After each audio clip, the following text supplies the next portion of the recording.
Hey Brad, nice few days in Lisbon, mate. Yeah, I mean, it rained a lot, so Good. same as it is here, so it could have been nicer, but yeah, it was good. It was a whole lot more humid though. There was a lot of sweaty shirts, a lot of clothes changes. We met some interesting people who are listeners to the podcast. Obviously, cool guy Andre from Coolbet. Yeah, Yeah, Andre, he's a big fan. Owen Ryan from Bet Victor, Anthony Murphy, Sporting Tech. Shout out to Dan Cody, IMGA as well. It's good feedback from the podcast. Few of them giving us, getting a bit of grief for some of the results in the last couple of weeks. Yeah, Andre wants winners. Yeah, he does not tolerate losers, which is absolutely understandable. Last week, made your best bet came in Chiefs. Pittman, I think, is what you were getting a bit of grief for. But that Anthony Richardson again, you can do the I think it was the injury thing, to be honest. I didn't know, but I hadn't seen him on any injury report when we were talking. But then, obviously, the line dropped 8 yards or so, and then he's on the injury report with back, calf. So yeah, and I think that's pretty much why it dropped. But that is the nature of the NFL. Like injuries seem to be savage this year, and so many games are just decided immediately by injuries.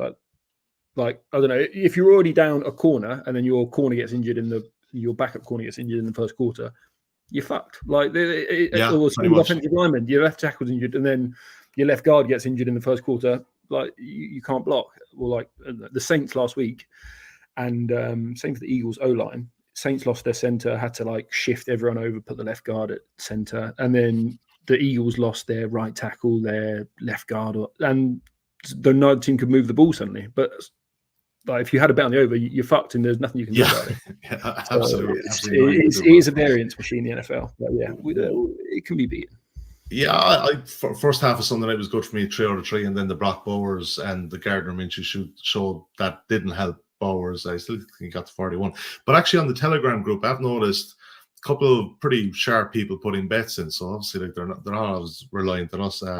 Guy Nick D on the Thursday night previous had some good Alan Lazard props. They only hit all of them, but he was on the money there, and actually got a rugby tip in over the weekend as well from the head of trading at Sportcast. Very sharp with his rugby stuff, but we might do a Telegram group in the off season for different sports. That Telegram group will be in the bio as well. A good community there as well, in conjunction with our partners at Matchbook. You can bet obviously the singles and the Bet Builder now as well for player props. So if you can't see them on the Matchbook website, just click on Bet Builder and add one selection, and it will populate the price there for you. Also with Matchbook, you can bet 50 and get 50 using the bonus code POD50, POD50, and the full terms and conditions of that offer can be found at their homepage under the promotions tab. All right, let's get into it. First game on the grid this week, the Bengals at the Panthers, the Andy Dalton revenge game. Deontay Johnson had a bit of a breakout last weekend, mate, and you fancy him against this pretty porous Bengals defense to do a bit of damage again. Yeah, obviously it looked the Carolina offense looked different with Dalton in there. He was slinging it about. And there's a metric called WOPR, weighted opportunity rating, which basically works out the value of your targets. And Deontay Johnson was had the most value in the entire league last year. I think 14 targets, 122 air yards, and he did well with them. But he could have done even better based on that. And the number is still at 62.5. Doesn't scream to you. We're betting over 60, so call this 59 for a slightly lower odds. That doesn't scream to you like the best opportunity in the league, does it? And especially with a Cincinnati defense, 26th in pass DVOA. I mean, the entire world saw them give up $1 billion to the Washington football team, who it's not really a functioning passing offense. So I feel like the Panthers should have some success moving the ball. Yeah, like the angle. Total, I think second highest total of the week at 47, which says a lot actually about the current NFL. I mean, there's too many games. I know there's one game in the 50s this week, isn't there? The Arizona Cardinals and the Washington Commanders. That's going to be our bet builder of the week as well. Before we move on to the next game we're going to cover, which is the Jets Broncos, just got a comment in from a guy by the name of Andre Nessick. Cool guy, cool bet. Yeah, huge fan. He says so. Yeah, he's okay again. It's all good. I will say this game, I did have a tickle over 47 as well.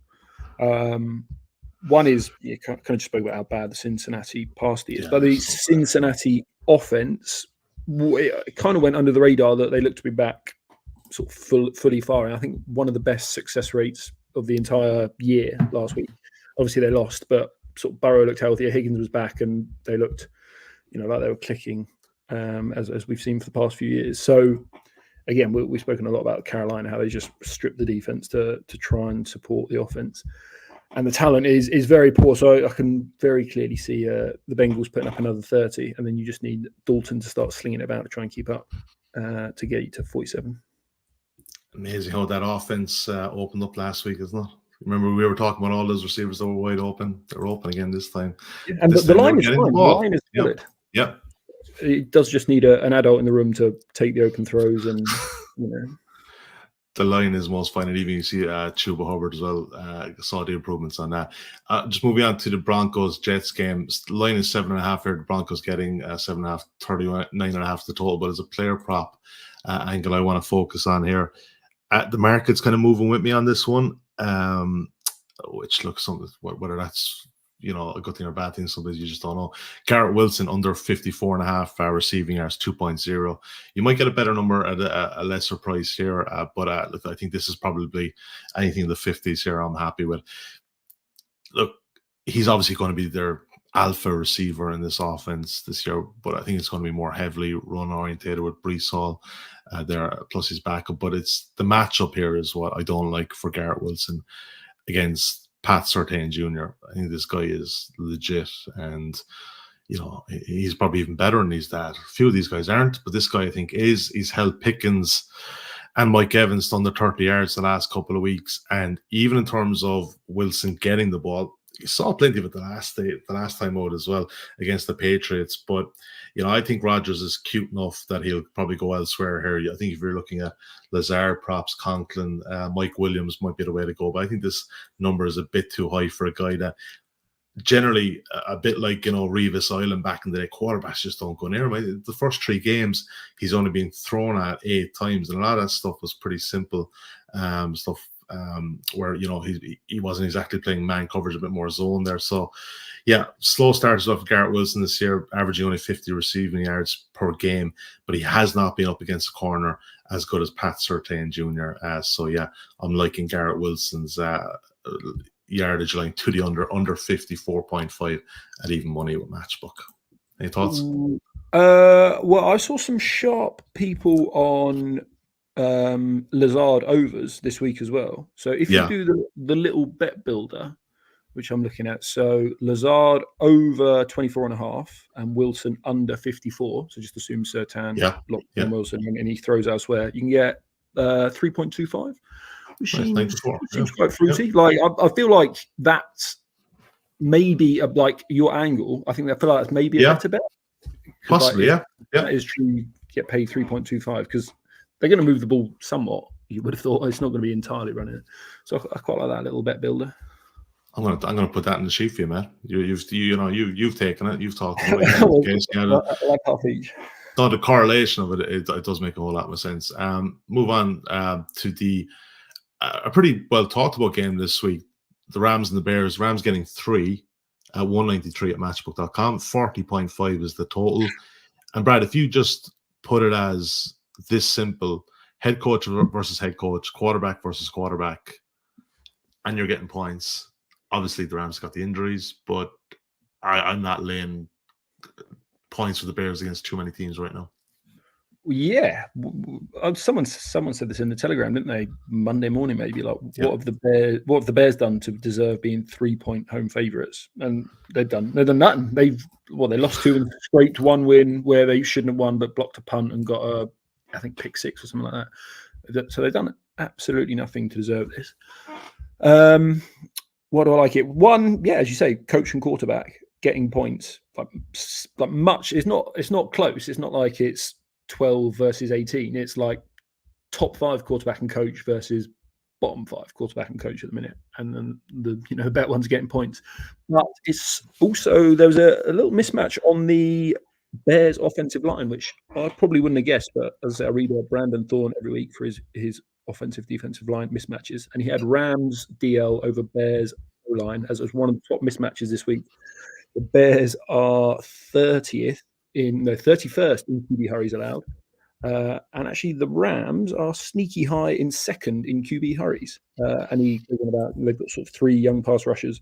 So to me, you've got an advantage in the trenches, and maybe you'd also say the Bears pass rush is the weakest part of the defense. So maybe they're not as much advantage of the Rams offensive line weakness as other teams. You've got Rams advantage on the defensive line, and you've got Rams advantage in head coach and quarterback plus 3 points. It just seems a bit too good to be true to me. So, if we're saying the average home field now is probably a point or a point and a half, then you're saying the Bears are favored on a neutral.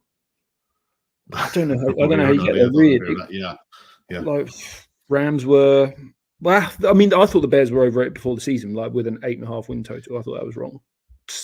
But like, you have to have downgraded them equally, don't you? Yeah. And the eye test, the 3-game sample size, you've kind of seen enough there. Yeah.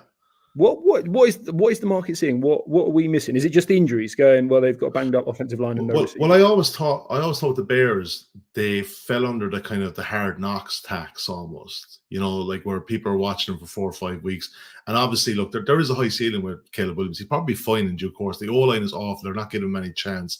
But some of the play calling, did you see that play last week? That it was like a 4th and goal against the Colts. There was a 3rd and goal from the 1 or the 2, and they ran this kind of pitch where the O-line literally, it looked as almost they weren't even ready for it, and there was like a 12-yard loss or something like that. It's just awful. The offense coordinator Shane Waldron came over from Seattle, and I think he's absolutely playing for his job, as is Eberflus, and he could go before Eberflus in the sense that this is what happens when a head coach is under pressure. The OC or the DC gets the bullet before he does. So. Yeah, I think I don't really understand this market. I think that, I'm surprised it hasn't gone where we thought it would go. There's obviously resistance. There's obviously Bears money there, but I listen to a lot of X's and O's people, and they, unlike the Athletic and the Ringer and stuff, and they like Caleb Williams. They're saying he's doing some good things, but just the scheme itself is crap. And that Waldron is a fraud, and promoted because of his. Association with McVay, and maybe a bit rescued by Geno Smith in Seattle last couple of years. But now with a rookie where he's actually having to help him out, he's not able to do it. And you can even see with the Seahawks offense in 3 weeks, they've improved with Ryan up there calling plays as well. So, it's all relative. I'm going to stay on the team here with the Bears O-line. DeAndre Swift, I put this actually in the Telegram group on Thursday afternoon, because I think the market was kind of going with me at the time. I actually didn't check it today, but I put him up at under 39.5 rushing yards.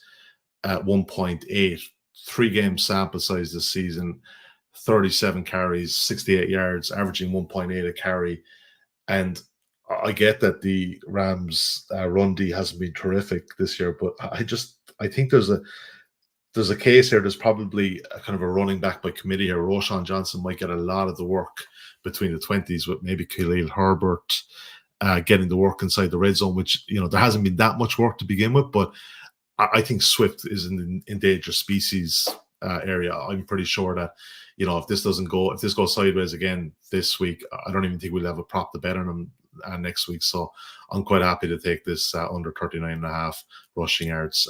He's not getting it done, and I don't expect him to get it done on Sunday either. So, that's my line on that one. Brad, Eagles, Bucks, you're liking the under 43 at 191.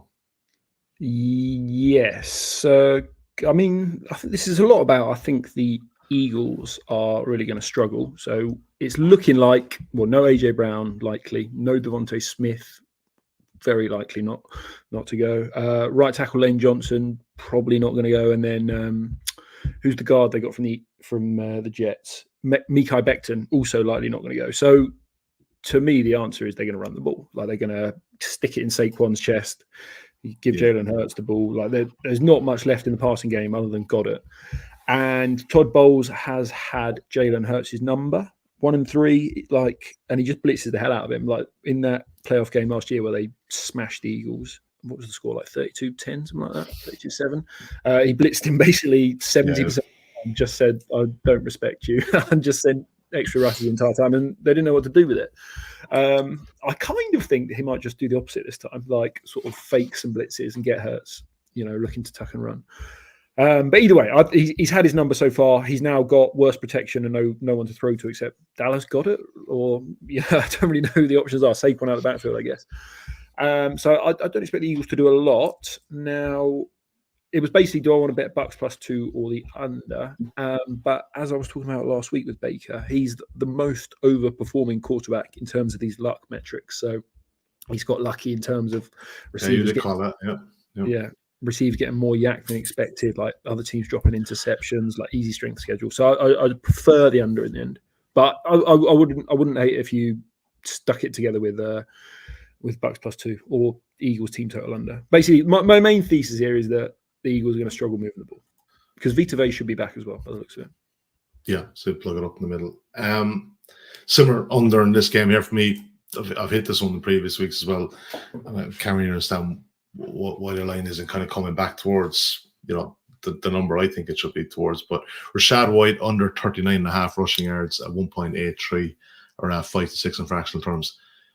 Week 1 against Denver, 6 attempts, 17 yards, 2.8 average. Week 2 versus Detroit, 10 attempts, 18 yards, 1.8 average. Week 3 against Washington. This was, to me, probably the ceiling game where if you're going to get it going, it's going to get this Washington defense. 15 attempts, even more, obviously, positive game state in that one that they were hit by so much. 31 yards, 2.1 average.